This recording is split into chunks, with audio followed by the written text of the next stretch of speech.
কি কি কি হয়েছে তোমার? কি হয়েছে? তোমার মুখ চোখ কেমন লাগছে কেন? হ্যাঁ, কি হয়েছে? কোথায় কষ্ট হচ্ছে আমায় বলো না, বলো না আমাকে, কি হয়েছে তোমার?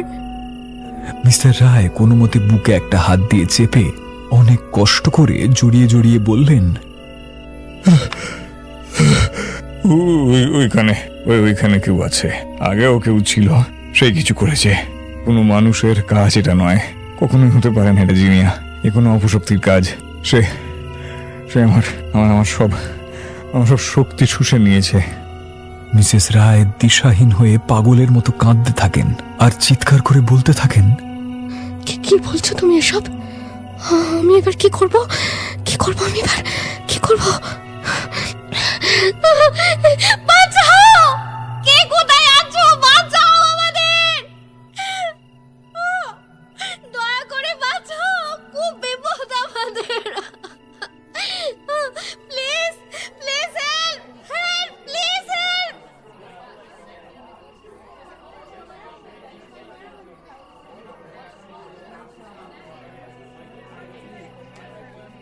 অত রাতে তাদের অমন বিভৎস চিৎকার শুনে আশেপাশের লোক এসে তাদের বাড়ির দোরগোড়ায় ভিড় জমায়। তাদের মধ্যেই একজন মাঝবয়সী ভদ্রলোক জিজ্ঞাসা করেন, কি হয়েছে দাদা? কোনো সমস্যা হয়েছে? চোর ডাকাতের কেস নাকি নাকি কোনো মাতাল? কেসটা কি বলুন তো? আরে আরে দেখুন না দাদা।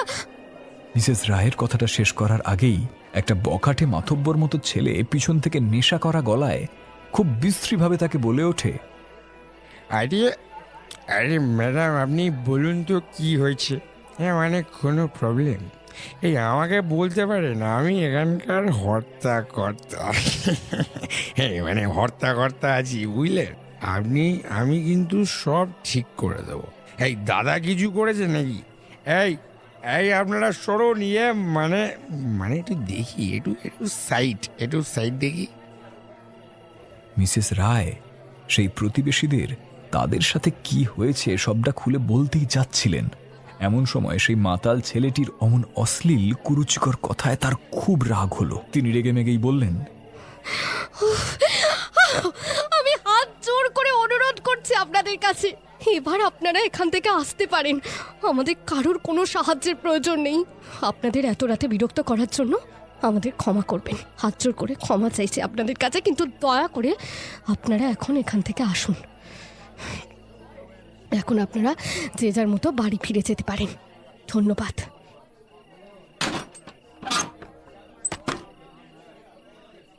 কথাটা শেষ করেই তিনি দরজাটা বন্ধ করে দিলেন।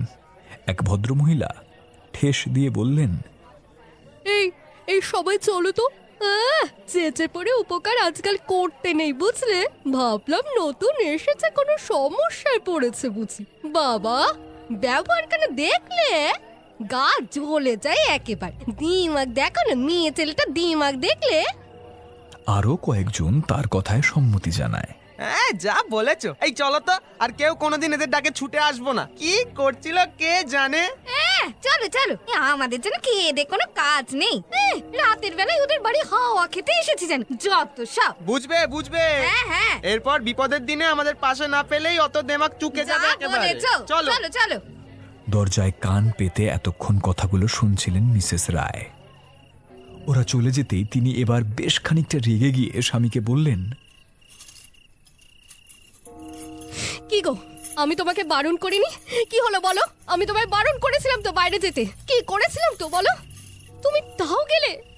তোমার জন্য অত রাতে বাইরে বেরিয়ে আমাকে চেঁচাতে হলো, আর তারপরে ওই সমস্ত কথা। ছি ছি ছি। তোমার ছেলে মানুষের জন্য আমায় আর কতটা অপদস্থ হতে হবে বলো তো? মিস্টার রায় কিছু একটা বলতে যাচ্ছিলেন, এমন সময় মিসেস রায় আবারও বললেন, আর কোনো কথা নয়, অনেক বলেছ, আর কোনো কথা নয়। এক্ষুনি গিয়ে শুয়ে পড়ো চুপচাপ, আমি আলোটা নিভিয়ে দিচ্ছি।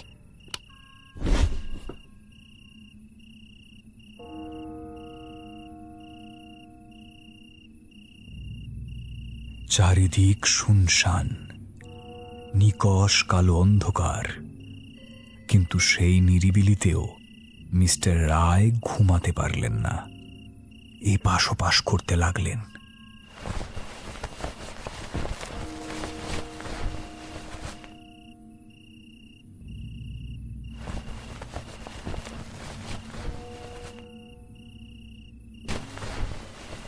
অবশেষে স্ত্রীকে ঘুম থেকে জাগিয়ে তিনি বললেন তিনি টয়লেটে যেতে চান। মিসেস রায় তার স্বামীর কথা শুনে তাড়াতাড়ি করে উঠে পড়ে বললেন,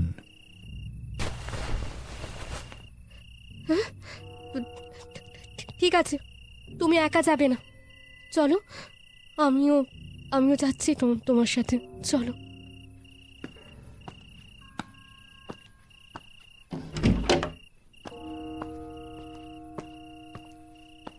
বাইরে বেরিয়ে আবার ওদের দুজনেরই কেমন একটা অদ্ভুত অনুভূতি হতে লাগলো। বোধহয় দরজার বাইরে তাদের জন্য কি অপেক্ষা করছে তা তারা কল্পনাও করতে পারেননি।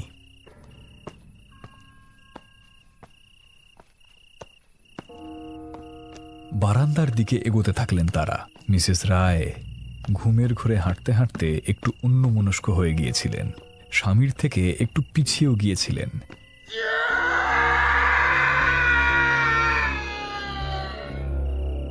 হঠাৎই মিস্টার রায়ের ভয়ঙ্কর এক চিৎকার শুনে তার তন্দ্রাটা পুরো উড়ে যায়।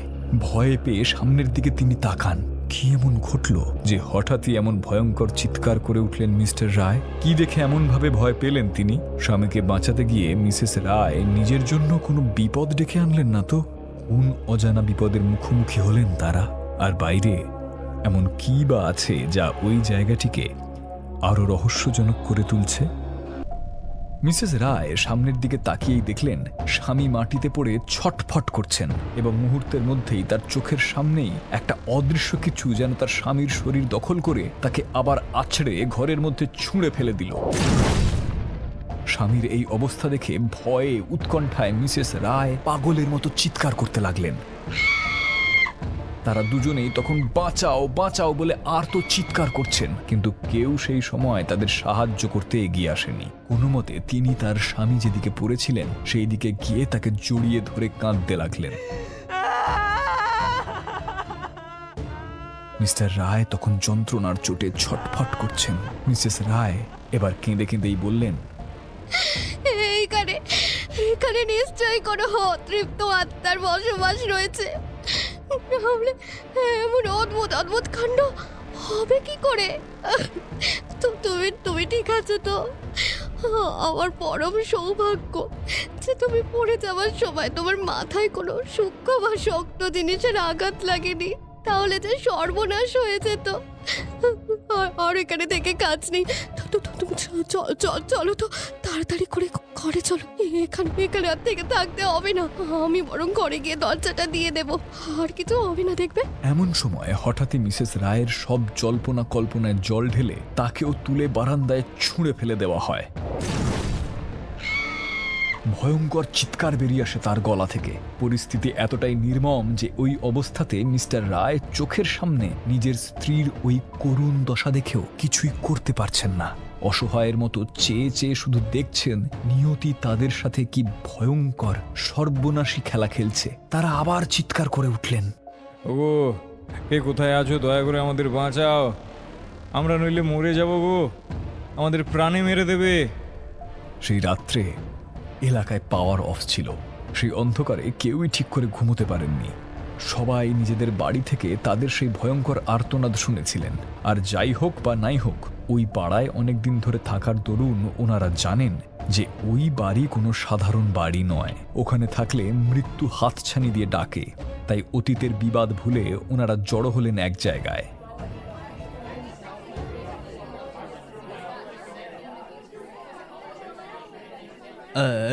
ওরা মনে হয় সত্যি কোনো বিপদে পড়েছে, বুঝলে? আমাদের একবার যাওয়া উচিত বলে মনে হয়। হাজার হোক মানুষ তো, মানুষের বিপদে পাশে থাকবো না? হ্যাঁ, এই কি একটা কথা কাটাকাটি হয়েছে, সেই জন্য ওদের বিপদে আমরা এরকম হাত গুটিয়ে বসে থাকতে পারি না। চলো চলো চলো, একবার গিয়ে দেখি, চলো। তার কথা শুনে ভদ্রমহিলাটি মুখ বেঁকিয়ে বললেন, কেন গো, এখন কেন ডাকছি? বলি অমন ট্যাকুস কথা বলার সময় এত কাকুতি মিনতি কোথায় ছিল বাচ্চা? আর দাদা, আপনার যেতে হলে আপনি বরং যান। ওই মেয়ে ছেলেটার বাড়িতে আমরা মরে গেলে আর যাবো না, বুঝলেন?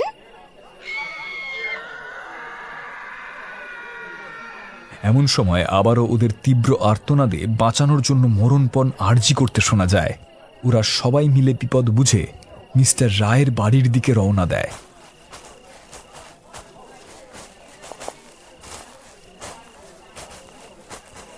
গিয়ে যা দেখে তাতে তো ওদের চোখ প্রায় স্থির হয়ে যায়।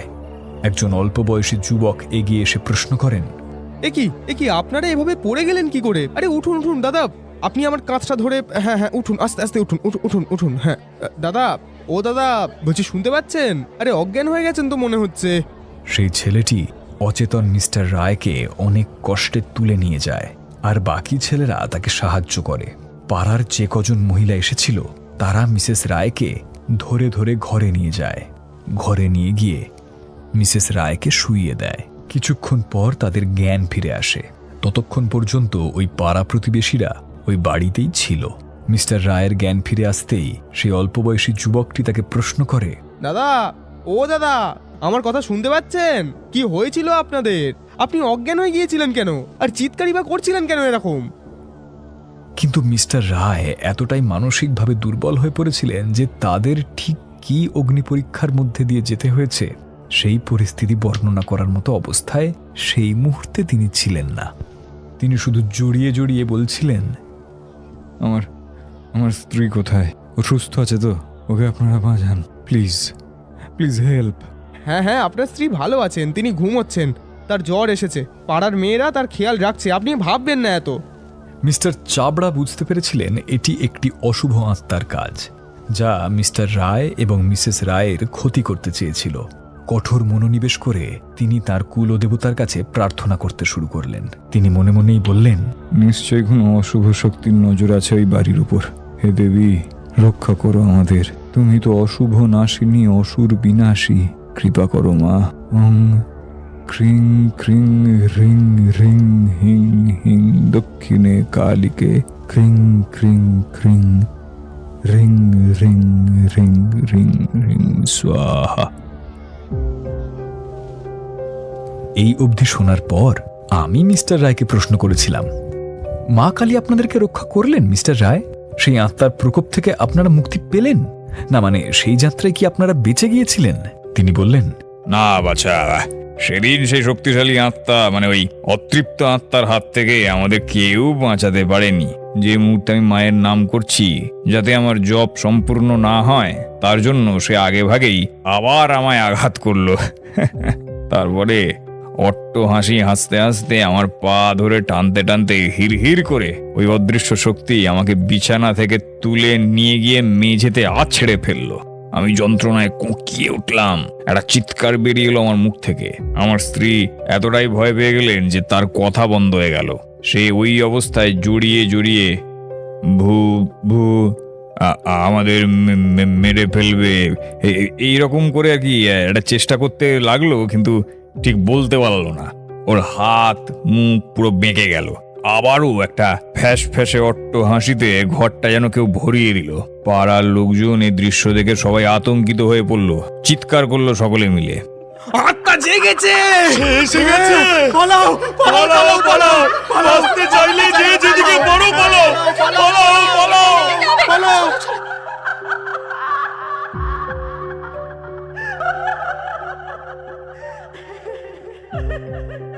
আমি তাকে প্রশ্ন করেছিলাম, তারপর আপনাদের কি হলো মিস্টার রায়? উনি বিষম খেয়ে কেসে উঠলেন আমার কথাটা শুনে। আমি তাকে জল দিলে তিনি জলটা তাড়াতাড়ি ঢক ঢক করে শেষ করে মুখটা মুছে বললেন,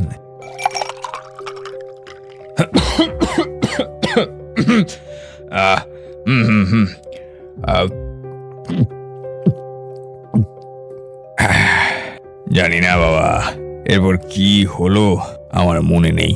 পরদিন সকালে উঠে এরপর ঠিক কি হয়েছিল আমার আর আমার স্ত্রীর কারোরই কিছুই মনে পড়েনি। আমরা এতটাই অসুস্থ হয়ে পড়েছিলাম যে আমাদের বিছানা থেকে ওঠবার ক্ষমতাও ছিল না। বুঝলাম তিনি ভয় পেয়েছেন। কি অবাক হচ্ছেন তো? ভাবছেন এ কি করে সম্ভব? আরও ভাবছেন এটা নিশ্চয়ই কোনো আজগুবি গল্প। বিজ্ঞানে তো এর কোনো ব্যাখ্যা হয় না।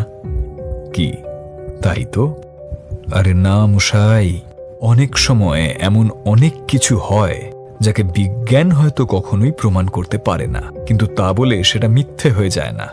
হয়তো নিজের কানে তার মুখ থেকে শুনেছি বলেই আমি এত দৃঢ়ভাবে বলতে পারছি এ কি, আপনারা অবাক হচ্ছেন? আরে দাঁড়ান, এর পরের ঘটনা শুনলে সত্যি সত্যি আপনাদের গায়েও কাঁটা দেবে। চলে আসুন পরের পর্বে।